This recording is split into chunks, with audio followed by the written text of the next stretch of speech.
Namaste and hi friends, it's Parvati here with Visionary Veda, bringing you your Vedic astrology report for this November 2023. In this report, I'm going to go over the energies at play for this very powerful and pivotal month of changes. I'm going to touch on the recent crisis that just happened yesterday in Israel, as well as talk briefly about this upcoming solar eclipse that's happening on October the 14th, as well as the energies of this lunar eclipse happening on October 28th. So without further ado, let's get started really quickly. I have broken my stand for my phone, so I'm holding my phone, so if the video is a little bit shaky, I apologize in advance. All right, so the planetary combinations that we have going on right off the bat in October, it's a month of many changes. We have Jupiter still in retrograde in the sign of Aries, and Rahu is still in the sign of Aries. He is in a very pivotal point, which is known as a Gandanta point. You know, he moves backwards in the sky. So he's moving from Aries into Pisces, and currently he's at 0 degrees Aries. So this is a very unstable point, one in which a lot of karmic events can unfurl. Then Mercury just moved from the sign of Leo into his exaltation point, which is Virgo, and the sun is currently still in the sidereal sign of Virgo. Mercury's exaltation there, it creates a lot of energy around communications and commerce, as well as education. We also had Venus changing signs. She has been in Cancer for a very long time because she was in retrograde. She moved October 2nd into the sign of Leo, which has to do with leadership. Then on October 3rd, we had Mars moving into the sign of Libra, where it exactly conjoined Ketu.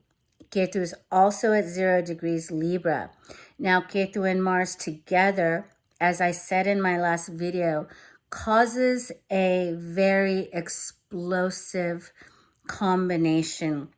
Libra is a sign of diplomacy and other people. And so this Mars Ketu, they both rule the sign of Scorpio, which is a sign which rules secret negotiations, as well as transformation and change. Mars, as you know, is the Lord of Aries, which is, and he's also the planet signifying war. And this Mars Ketu conjunction has led to this crises which happen, and I'll explain a little bit more as we go along. And then we also have Saturn in retrograde in the sign of Aquarius. Saturn is going to station very soon in the end of October, the first week of November. And then on November 4th, he is going to change directions and start to move forward. As you know, Saturn is the sign of the people, of democracy, of the masses.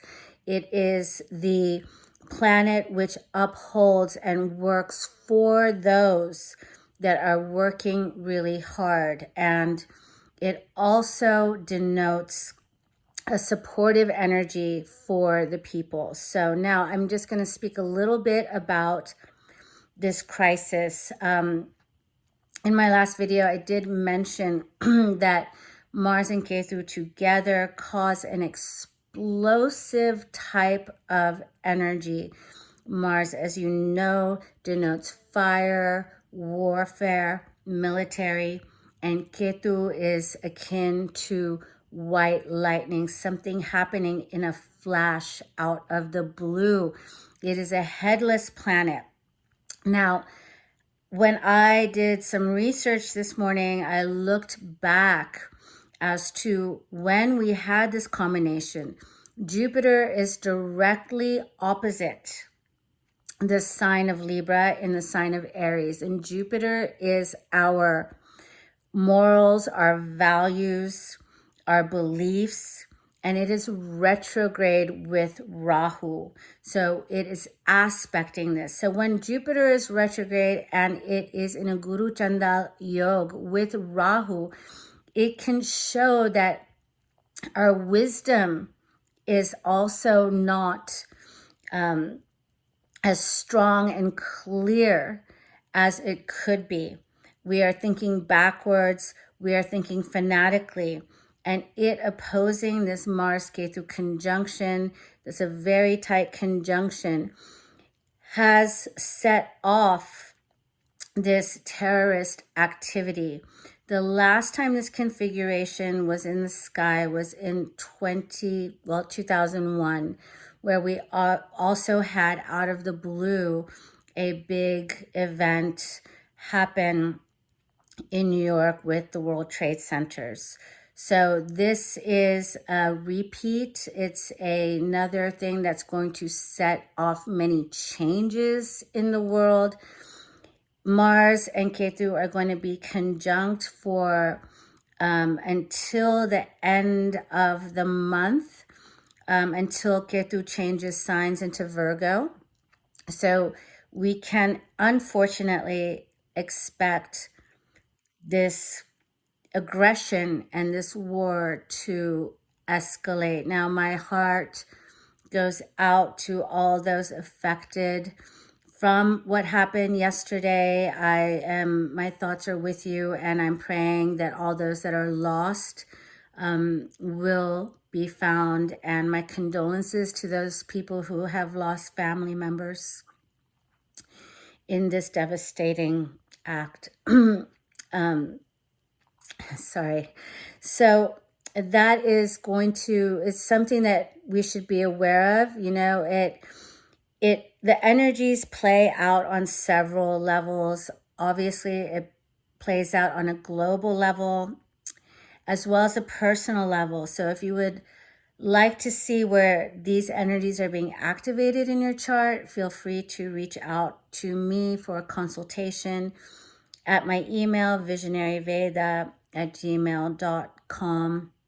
But also know that if you have been feeling flustered, if you've been feeling headless, if things are moving a mile a minute, if things are coming up out of nowhere and there's a lot of reactivity or stress in having to handle those situations which have come up out of the blue, I want you to understand that this Mars-Ketu conjunction has a lot to do with that. And it is in the sign of Libra, which has to do with the marketplace, which has to do with diplomacy, which has to do with other people and your society. So if there's any conflict going on in any of those realms, this is quite likely the reason why. And because Jupiter is retrograde, we are not accessing our highest wisdom, especially with Rahu. Rahu clouds our judgment. Rahu clouds our wisdom. So just take a deep breath, hold on. We're all in this together. And know that when Ketu changes signs, it will be conjunct the sun on October 18th, and it will be conjunct Mercury on October 19th. No, I'm sorry, it'll be conjunct the sun on October 17th, and then Mercury on October 18th, as both sun and Mercury are going to move into the sign of Libra on the 17th and 18th respectively. And then if you're going by the mean node, Ketu will change at the end of the month on October 30th. And if you're looking at the true node, Ketu will change at the end of November. So this point is going to be very activated. So you're going to see a lot of shifts and a lot of events take place in the month of October. On top of that, we have Venus sitting in the sign of Leo, which is ruled by the sun. So when the sun conjuncts Ketu, we can also see some of those Venusian qualities being affected, like out of the blue things happening in the realm of relationships, in the realm of any kind of artistic industry, movies, as well as women's rights. So just be aware of that. Now, we are going to have a very, very powerful solar eclipse happening. This is the last solar eclipse in the axis of Aries and Libra. It's going to be a very interesting solar eclipse. It is an annular eclipse, not a full total eclipse. So the sun and the moon will be in the sign of Virgo, in the nakshatra or the fixed star of Chitra. And Ketu is also in Chitra nakshatra, and Mars will also be in this part of this eclipse, as will Mercury.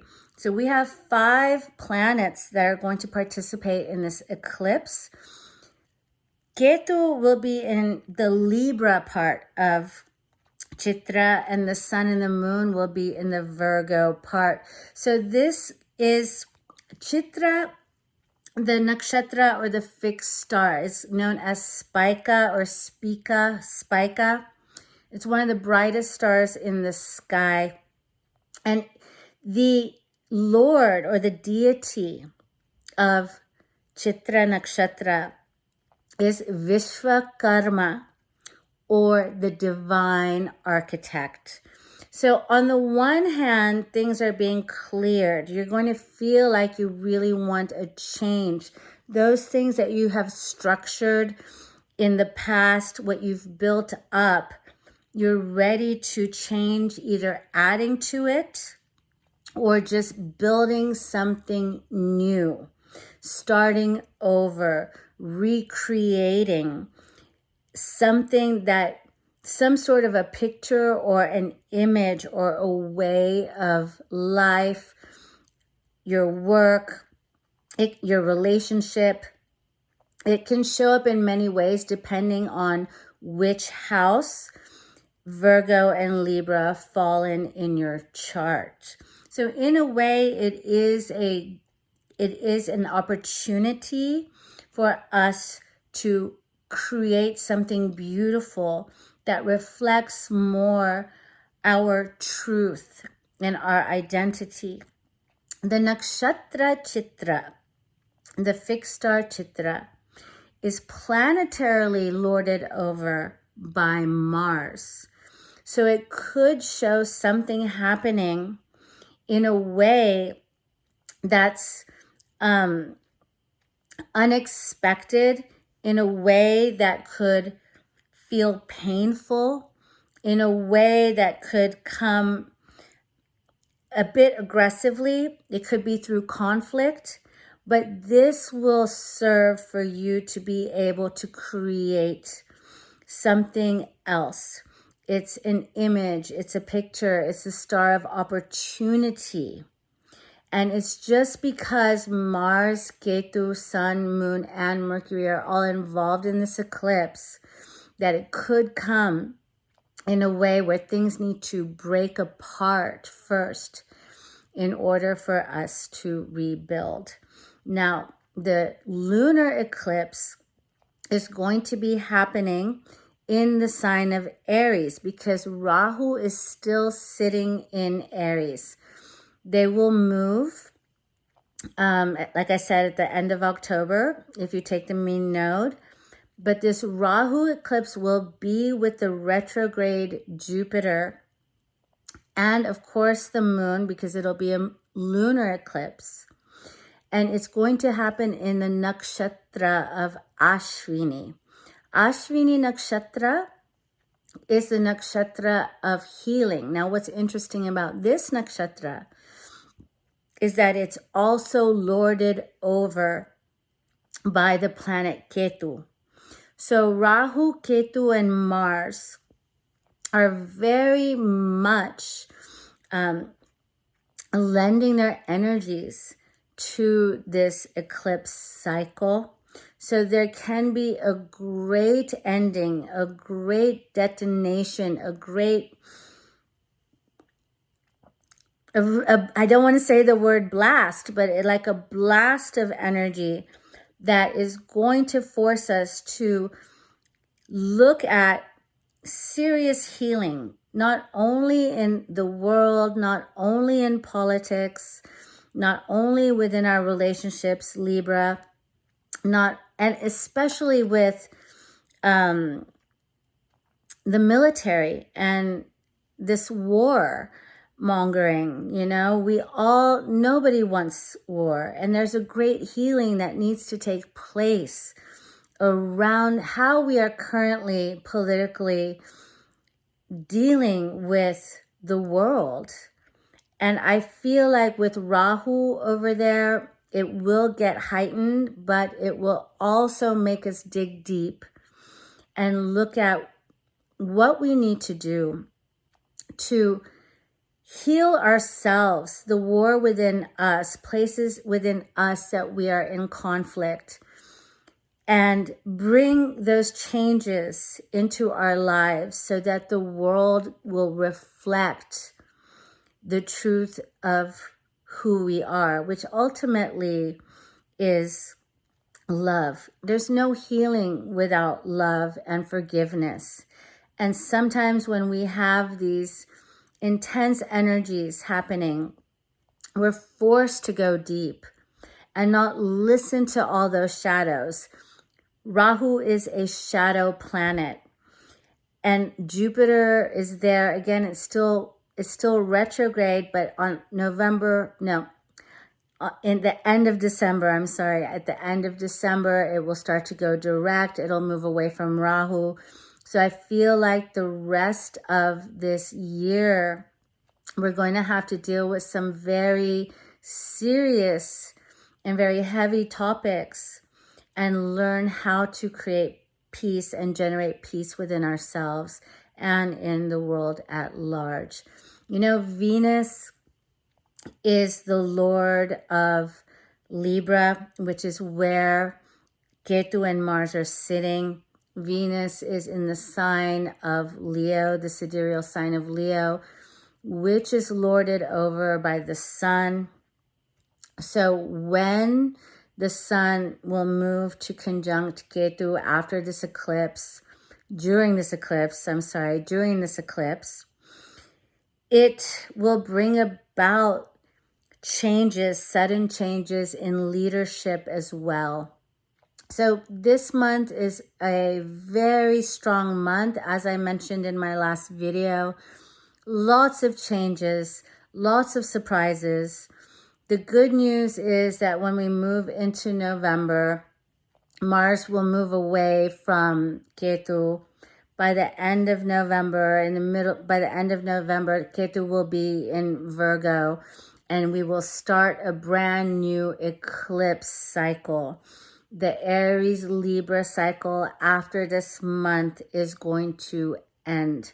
These eclipse energies can be felt as long as 6 months sometimes after the event. This will be a very long eclipse. This solar eclipse happening on the 14th is going to be 5 minutes long. That's really long. It's one of the longest eclipses that we've had in many, many years. So the effects will be far-reaching. Now we will have the first eclipse of the Pisces Virgo axis in April, the beginning of April. This eclipse is also going to be 4 minutes long. Now I'll briefly talk about the shift of Rahu and Ketu, but I will make another video going into more detail. But basically, since Rahu is moving through the Gandanta point, a lot of karmic events are going to unfold. And they're unfolding so that we can move ahead. The sign of Pisces is a very spiritual sign. And the nakshatra that Rahu is going to move into is Revati, which is also a soft or mridu nakshatra. It is the leading of the people, the leading of the people home. It's a great ending, but with every great ending, there is an opportunity for new beginnings. So this is going to be really an amazing year starting next year, starting in April. We'll have Rahu in Revati Nakshatra, which is a beneficial nakshatra of being at peace, relaxing at home, being cared for. And then Ketu is going to be in Chitra Nakshatra, which shows the ability to structure and create things new. So there is something to look forward to. We do have a very intense month ahead. So the best thing to do during the eclipses, according to the Vedic system, is they say that in the Vedas, they say that anything that you do during an eclipse is amplified. So it's the best time to do any kind of prayer, any kind of meditation, any kind of spiritual sadhana or practices. Whatever you do spiritually will be magnified 1,000 times during the time of the eclipse. So it's best to utilize these energies and channel them so that you can elevate your consciousness at this time. It's a great opportunity. Try to do things that are healthy, that are pure, that will help to launch you in the direction you want to go. Focus on where you want to go, not what you want to let go of. Focus on what you want to change, because the eclipse energies are there to support healing, restructuring, growth, and change. So I hope that that's been helpful for you. Please do like, share, and subscribe if you haven't already. I do appreciate your viewership. And enjoy the life, my friends.